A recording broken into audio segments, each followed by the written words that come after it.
আসসালামু আলাইকুম প্রিয় শিক্ষার্থী, আমাদের বাংলা দ্বিতীয় ক্লাসে পুনরায় তোমাদেরকে স্বাগতম। আজকে দেখতে পাচ্ছ আমরা ক্লাস নিব বাংলা দ্বিতীয় পত্রের সাজেশন প্লাস দিক নির্দেশনা। তোমাদের রবিবার বাংলা দ্বিতীয় পত্র পরীক্ষা, এই জন্য কিভাবে পড়লে তোমাদের প্রস্তুতিটা সবার থেকে অন্যরকম এগিয়ে থাকবে সেই বিষয়ে আজকে আমরা ক্লাস নিব। আচ্ছা, আগে আমাদের সিলেবাস সম্পর্কে ধারণা থাকা চাই, কারণ সিলেবাস সম্পর্কে যদি না জানো তাহলে তুমি পরীক্ষা কি আসবে, কোথা থেকে আসবে সেটা একেবারেই পারবে না। তো এই জন্য আগে আমাদের সিলেবাস সম্পর্কে জেনে তারপর আমাদের কোনটা কতটুকু আর কিভাবে পড়লে টেকনিক্যালি, মানে সবাই তো ফুল পড়বে, এখন তো পরীক্ষার একেবারে সময় নেই, খুব নিকটবর্তী সময়। এখন এই সময়টাতে তুমি কিভাবে অল্প পড়েও ভালো একটা ফলাফল করতে পারবে ইনশাল্লাহ আজকে সেটাই বলবো। আর অবশ্যই মনোযোগ দিয়ে করবে আর পড়তে হবে। কথা হলো যে যতটুকু সাজেশন দেওয়া হোক সেটা পড়তে হবে, পড়লে ইনশাল্লাহ তুমিও পারবে। আচ্ছা, প্রথমে আমরা দেখি যে বাংলা দ্বিতীয় পত্রের সাজেশনে প্রথমে গ্রামার অর্থাৎ ব্যাকরণের যে অংশ আছে, ব্যাকরণ অংশ দুইটা অংশ থাকে, একটা হচ্ছে ব্যাকরণ আর দ্বিতীয় হচ্ছে কি, দ্বিতীয়ত হচ্ছে নির্মিত অংশ। এই দুইটা অংশে বিভক্ত। এই দুইটা অংশ হচ্ছে কি বিভক্ত, একটা হচ্ছে ব্যাকরণ, দ্বিতীয়টা হচ্ছে কি নির্মিত। এখন ব্যাকরণ থেকে আসে আর এই দুইটা থেকে মিলে তোমার 100 আসে, দুইটা থেকে কত 100। এখন আগে আমরা আলোচনা করব ব্যাকরণ নিয়ে।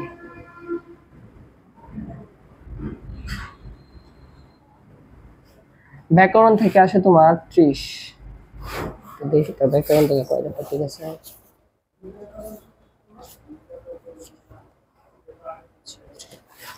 ব্যাকরণ থেকে আসে তোমাদের 30, অর্থাৎ 6টা টপিক, 6টা বিষয় থেকে 6টা বিষয়। প্রথমে যেটা আসে উচ্চারণ, উচ্চারণ। দ্বিতীয়তে আসে বানান, ব্যাকরণিক শব্দ,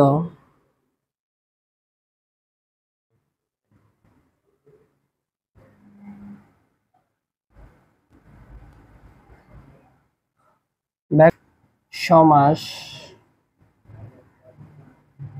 বা উপসর্গ।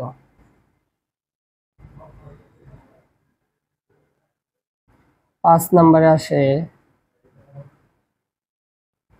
বাক্য রূপান্তর।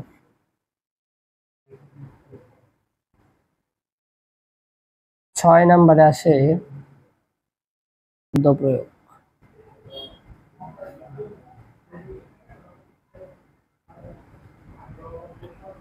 অপপ্রয়োগ,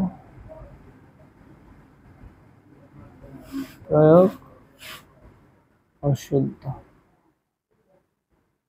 শুদ্ধ প্রয়োগ। এই হচ্ছে তোমাদের বাংলা ব্যাকরণ অংশ। এখন এই অংশগুলোতে যদি তুমি ভালো করতে পারো তাহলে ওইগুলো তোমার ভালো হবে। আর এইটার প্রত্যেকটা বিষয়ে 5 নম্বর করে, প্রত্যেকটাতে 5 নম্বর, তাহলে 6টা টপিক থেকে আসে 30 নম্বর। এখন এই প্রত্যেকটা এই টপিক গুলাতে যদি ভালো করো, আর এগুলাতে ভালো করা অনেক ইজি, যদি একটু জাস্ট পড়ো তাহলেই চলবে। এগুলাতে ভালো করতে পারলে তুমি ওই নির্মিত অংশে আগে থাকবা। আর অনেক টিচার কি করে যে এগুলাতে যারা একটু ভালো মার্ক পায় ওইগুলাতে মার্ক এভাবে দেয়। আসলে এগুলা যে কঠিন তেমন না, ইনশাল্লাহ চলো আমরা দেখি। আর এটা খুব ইজিলি আমরা করতে পারবো। হচ্ছে ব্যাকরণ। ব্যাকরণে যে প্রথম আছে উচ্চারণ।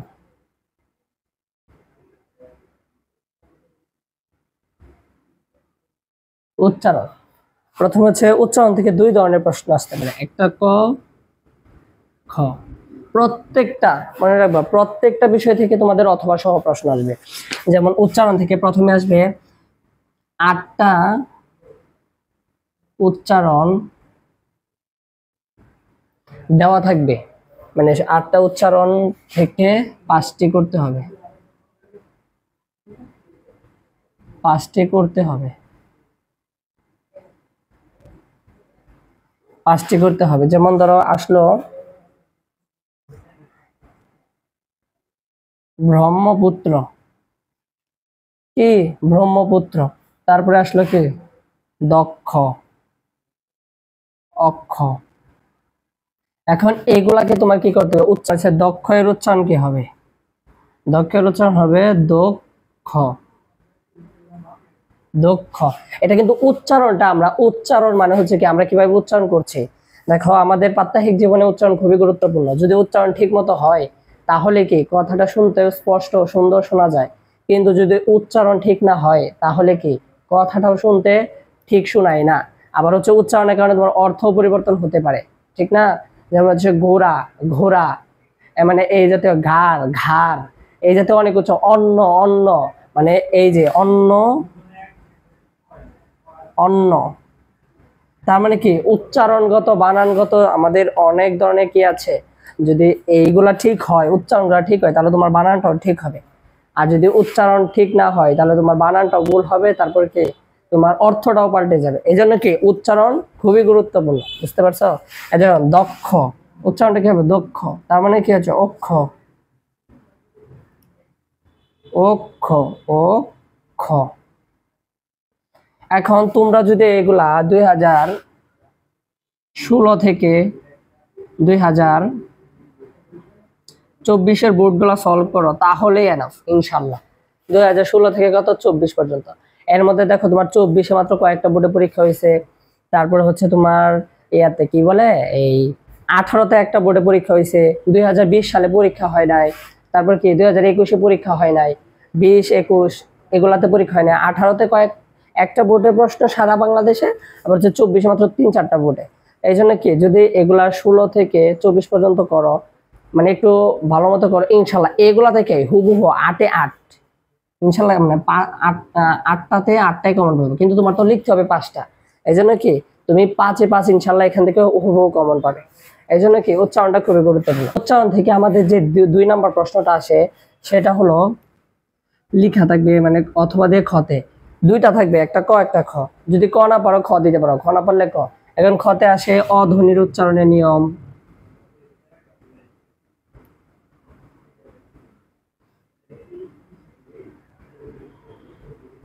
অধ্বনির উচ্চারণের নিয়ম, অধ্বনির উচ্চারণের নিয়ম। তারপরে কি আসে অন্ত, মধ্য, অন্ত, মধ্য, অ, মানে সরয়, অন্ত, মধ্য, আদ্য। অন্ত মানে কি শেষ। শেষে যদি সরয় উচ্চারিত হয় তাহলে এটি কিভাবে উচ্চারণ করব, সেটা হচ্ছে কি অন্ত। মধ্য মানে কি মাঝখানে যদি সরয় থাকে তাহলে সেটার উচ্চারণ কিভাবে হবে। আদ্য মানে শুরুতে, যদি শুরুতে সরয় থাকে তাহলে সেটার উচ্চারণ কিভাবে হবে। এগুলো হচ্ছে তোমার অধ্বনির উচ্চারণের নিয়ম। তারপর হচ্ছে কি ম ফলা উচ্চারণের নিয়ম, মানে ম ফলা, ম থাকলে বা ম যদি সংযুক্ত আকারে থাকে তাহলে এটা উচ্চারণ কিভাবে হবে। তারপর আছে তোমার ব ফলা, যে বয়ের সাথে কোন কোন শব্দের সাথে ব উচ্চারিত হয়, যেমন কি উদ্বেল, উদ্বেল আছে না, উদ্বেলে কি আছে আমাদের ব আছে, রস্য, উদ্বেল। এই যে এই দয়ের সাথে সংযুক্ত ব কি হয় উচ্চারিত হয়। এমনকি আরো একাধিক ইয়া রয়েছে যেটা হচ্ছে তোমার কি দয়ের সাথে ভ উচ্চারিত হয়, যেমন উদ্বেল, উদ্বেগ, যেমন আরো কি আছে উদ্বেগ। এই যে এই জাতীয় শব্দগুলো হচ্ছে এগুলো হচ্ছে ব ফলার নিয়ম, যে দয়ের সাথে উচ্চারিত ব, দয়ের সাথে সংযুক্ত ব উচ্চারিত হয়। তারপর হচ্ছে কি তয়ের সাথে উচ্চারিত ব উচ্চারিত হয় না, যেমন কি আছে তয়ের সাথে সংযুক্ত ব উচ্চারিত হয়, যেমন কি আছে সান্ত্বনা, তত্ত্ব। এখানে কি হচ্ছে তোমার ভ গুলা উচ্চারিত হচ্ছে না। এগুলাই হচ্ছে ব ফলা উচ্চারণের নিয়ম। আমাদের 2 নম্বর টপিকে আছে বানান।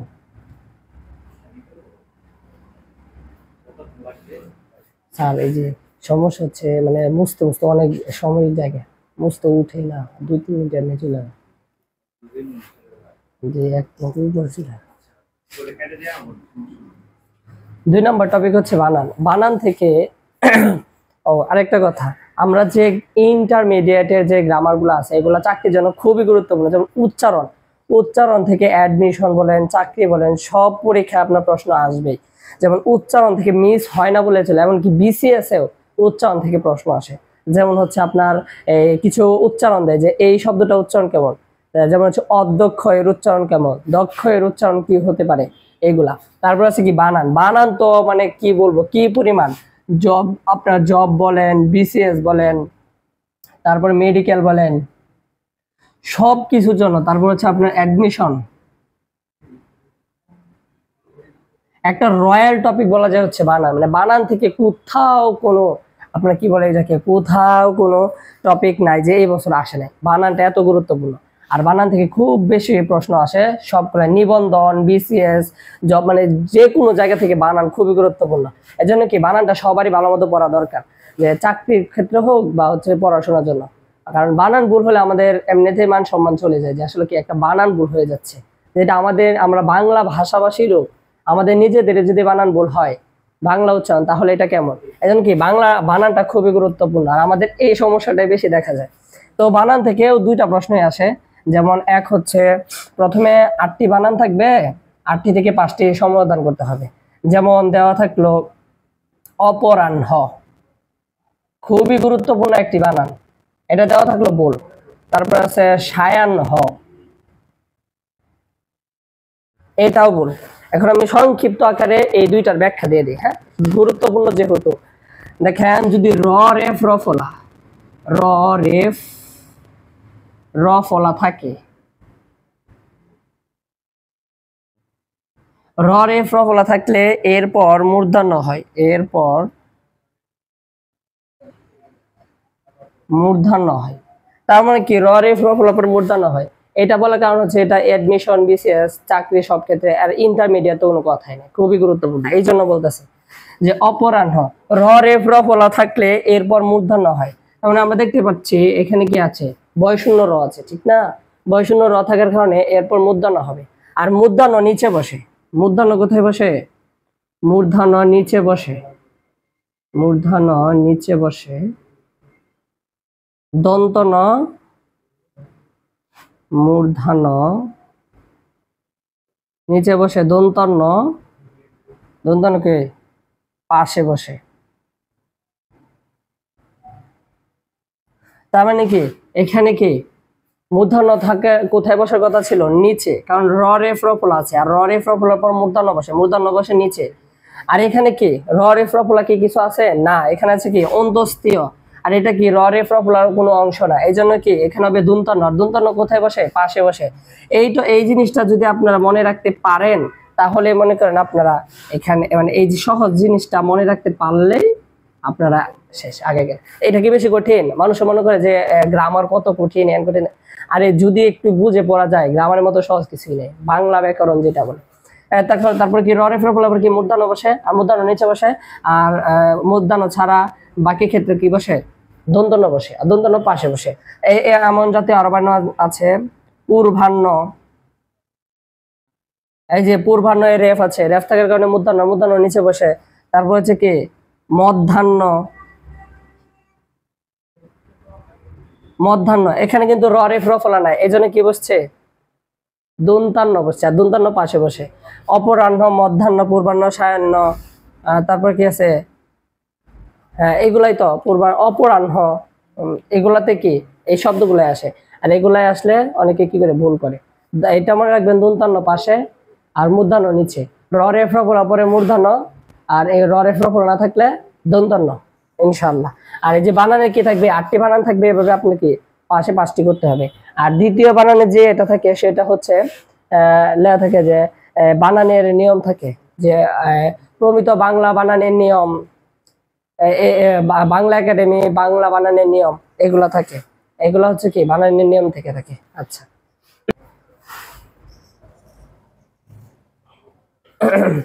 তারপর 3 নাম্বার যে টপিকটা থাকে, 3 নাম্বার টপিকটা হচ্ছে ব্যাকরণিক শব্দ শ্রেণী।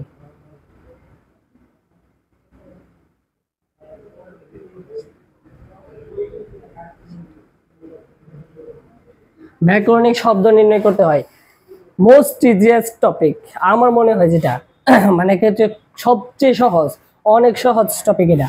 যেমন হচ্ছে আপনার 5টি সলভ করতে হবে, আমাদের 5টি নির্ণয় করতে হবে, 8টি দেওয়া থাকবে, 8টি থাকবে, 5টি আমাদের কি করতে হবে, নির্ণয় করতে হবে। যেমন বললো যে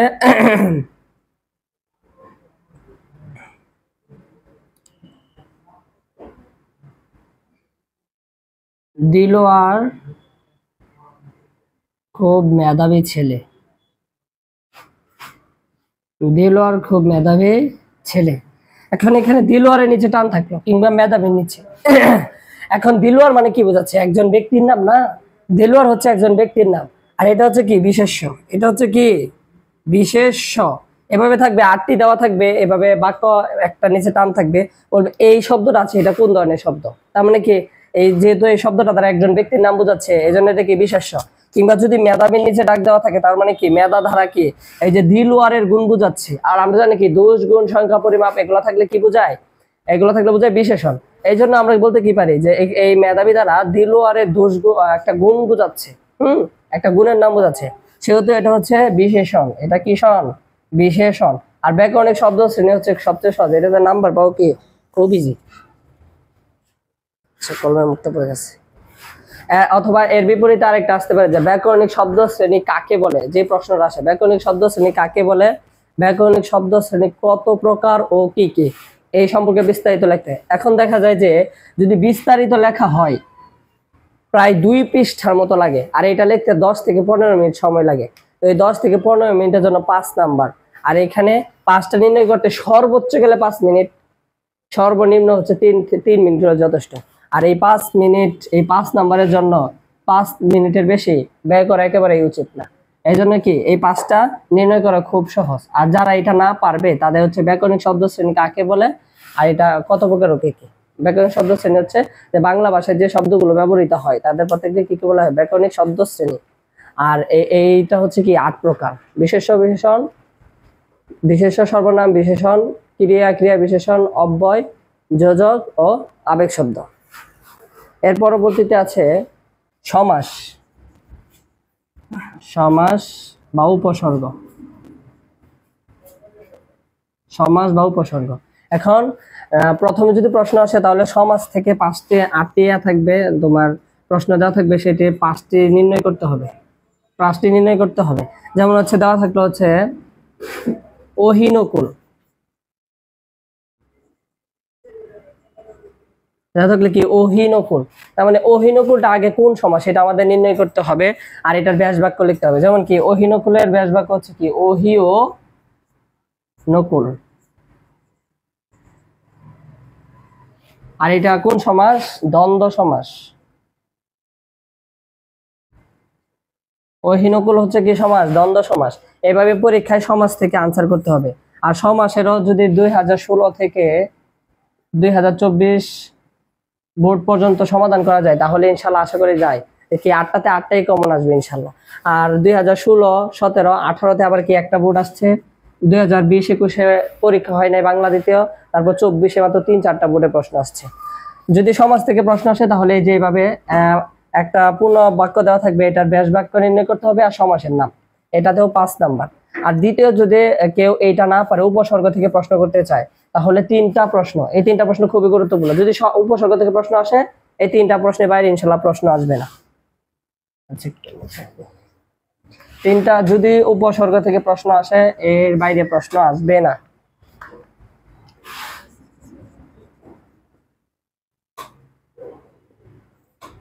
প্রথম প্রশ্ন, শব্দ কাকে বলে? প্রথম প্রশ্ন হচ্ছে কি শব্দ কাকে বলে, আর সব বাংলা ভাষায় শব্দ কিভাবে গঠিত হয়?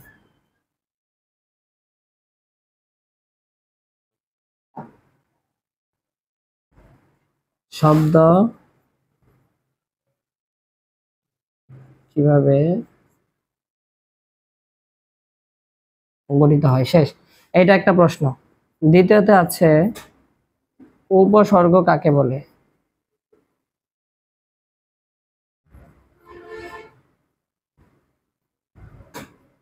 উপসর্গ কাকে বলে? উপসর্গ কত প্রকার ও কি কি?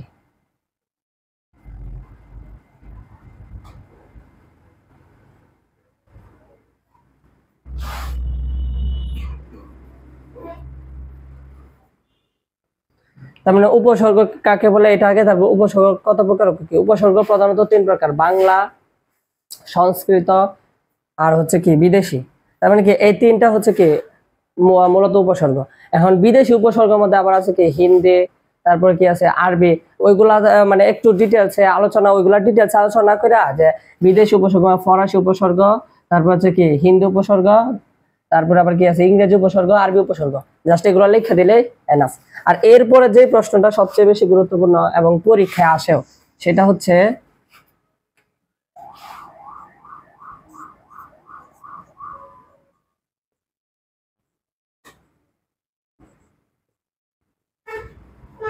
উপসর্গের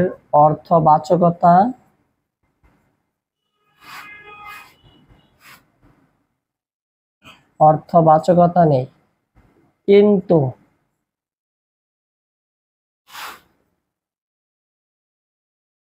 অর্থ দ্যোতকতা আছে। অর্থবাচকতা নেই কিন্তু অর্থ দ্যোতকতা আছে। যেমন কি যদি উপসর্গ কাকে বলে, যেমন আম, খাস, লা বাজে, এগুলার তো কি কোনো কি নাই, নির্দিষ্ট কোনো অর্থ নাই। যেমন হচ্ছে কি আশুবিনি, এগুলা কি কোনো নির্দিষ্ট অর্থ আছে? না, আশুবিনি এগুলো নির্দিষ্ট কোনো কি অর্থ বহন করে না। কিন্তু যদি এর আগে এরপরে আমি আরেকটা শব্দ লাগাই, যেমন কি আযুগ সার,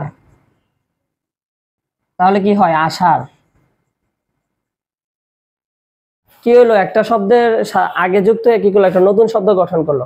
তার মানে উপসর্গ হচ্ছে কি, যে একটা শব্দের আগে বসে অন্য একটা নতুন শব্দ গঠন করবে, একে উপসর্গ বলে। তার মানে যখন সে একলা আছে তখন এর কোনো কি নির্দিষ্ট অর্থ প্রকাশ করছে না, কিন্তু যখন কি আর একটা শব্দ পাশে বসতেছে তখন কি একটা অর্থ প্রকাশ করছে। যেমন আষাঢ় মানে কি একটা ঋতুর নাম, এটাই হচ্ছে কি উপসর্গের অর্থবাচকতা আছে, বাচকতা নেই কিন্তু অর্থ দ্যোতকতা আছে। যেমন কি সে একলা বসলে তার কোনো অর্থ প্রকাশ হয় না, কিন্তু যখন একটা শব্দের সাথে বসে তখন কি অর্থ প্রকাশ পায়। আর এই তিনটা প্রশ্ন খুবই গুরুত্বপূর্ণ উপসর্গ থেকে, যদি আসে এই তিনটা থেকে ইনশাল্লাহ আসবে।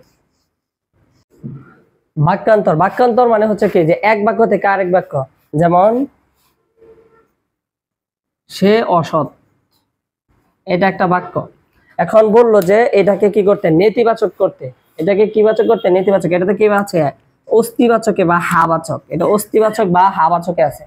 এখন নেতিবাচক মানে হচ্ছে কি, যে অর্থের পরিবর্তন হবে না, কিন্তু কি আমার কথা বলার যে ধরনটা সেইটা পরিবর্তন হবে। যেমন সে অসৎ, তার মানে কি সে সৎ নয়। নেতিবাচকে যদি আমি কি করি, সে সৎ নয়, তার মানে বাক্যান্তরের মানে হচ্ছে কি, যে আমার অর্থটা একই থাকবে, কিন্তু হচ্ছে কি শুধু ধরনটা পাল্টে যাবে, যে আমি যা বলতেছি সেটা পাল্টে যাবে। কারণ কি এখানে আমার অন্য বাক্যে রূপান্তরের মানে হচ্ছে কি, যে বাক্যটা যেভাবে আছে সেভাবেই, কিন্তু অন্য ধরনে, অন্য সিস্টেমে।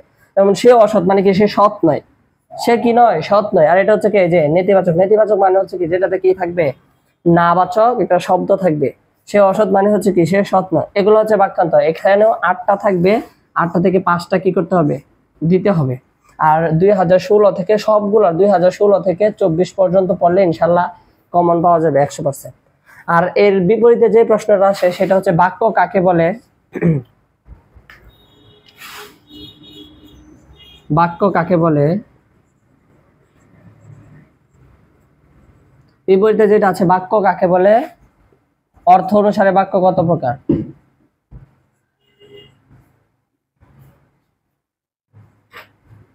অর্থ অনুসারে বাক্যের প্রকার।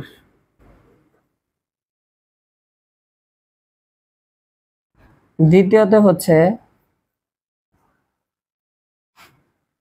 একটি সার্থক বাক্যের কয়টি গুণ থাকে?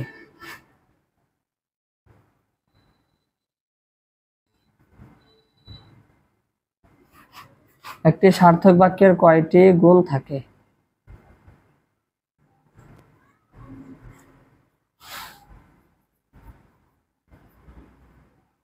এবং কি কি? যদি বাক্য থেকে আসে ইনশাল্লাহ এই দুইটা থেকে একটা আসবে। তোমরা এই দুইটা ভালো মতো পড়লে ইনশাল্লাহ কি হুবহু কমন পাবে। এর পরবর্তীতে আমাদের আছে গ্রামারের শেষ টপিক, অপপ্রয়োগ শুদ্ধ প্রয়োগ।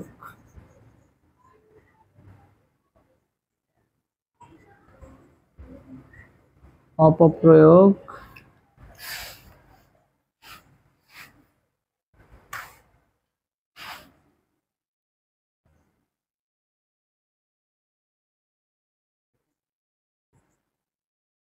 অপপ্রয়োগ শুদ্ধ প্রয়োগ অর্থাৎ কি 8টি বাক্য দেওয়া থাকবে, যেখানে কি 8টি অশুদ্ধ থাকবে। 8টি কি থাকবে? অশুদ্ধ। এর মধ্যে 5টি শুদ্ধ করতে হবে, 5টি শুদ্ধ করতে হবে। এই বাক্যে আবার তোমার 3 ধরনের ভুল থাকে, 3 ধরনের ভুল, যেটা বুঝতে হবে। প্রথমে একটা থাকতে পারে হচ্ছে বানান জাতীয়। বানান জাতীয় ভুল থাকতে পারে বাহুল্য দোষ। বাহুল্য দোষ অর্থাৎ কি, যেটাতে তোমার একই শব্দ দুইবার থাকতে পারে, যেমন কি অশ্রুজল, তার চোখ কি অশ্রুজলে ভেসে গেল। অশ্রু আর জল দুইটাই কি একই শব্দ, মানে দুইটাই পানি বোঝায়। দুইটা পরিবর্তন যে কোনো একটা ব্যবহার করা। তারপর হচ্ছে সকল জ্ঞানীগণ, সকল জ্ঞানীগণ, এখানে গণ দ্বারাই কি বহুবচন বোঝায়। এই জন্য কি এটা আগে সকল কি অপপ্রয়োগ হয়েছে, তার মানে কি বাহুল্য দোষ হয়েছে, অতিরিক্ত শব্দ, এটা হচ্ছে বাহুল্য দোষ। আর তৃতীয়ত হচ্ছে প্রবাদজনিত, প্রবাদজনিত ভুল। যেমন কি 10 চক্রের ঈশ্বরবোধ, কিন্তু মূলত প্রবাদটা কি 10 চক্রের ভগবানবোধ। 10 চক্রের কি ভগবানবোধ। এই জাতীয় শব্দগুলোকে বলা হয় কি প্রবাদজনিত ভুল। এই জাতীয় 3 ধরনের থাকতে পারে, এই 3 ধরনের মধ্যে থেকে প্রশ্ন আসবে ইনশাল্লাহ।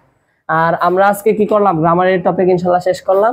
আর তোমরা ইনশাল্লাহ কি করো, বোর্ডগুলো ইনশাল্লাহ দেখে সলভ করো, হুবহু ইনশাল্লাহ কমন পাবে, আমি আশাবাদী। আর তোমাদের জন্য অনেক অনেক শুভকামনা ও দোয়া রইল। আশা করি তোমরা অনেক ভালো করবে। আসসালামু আলাইকুম।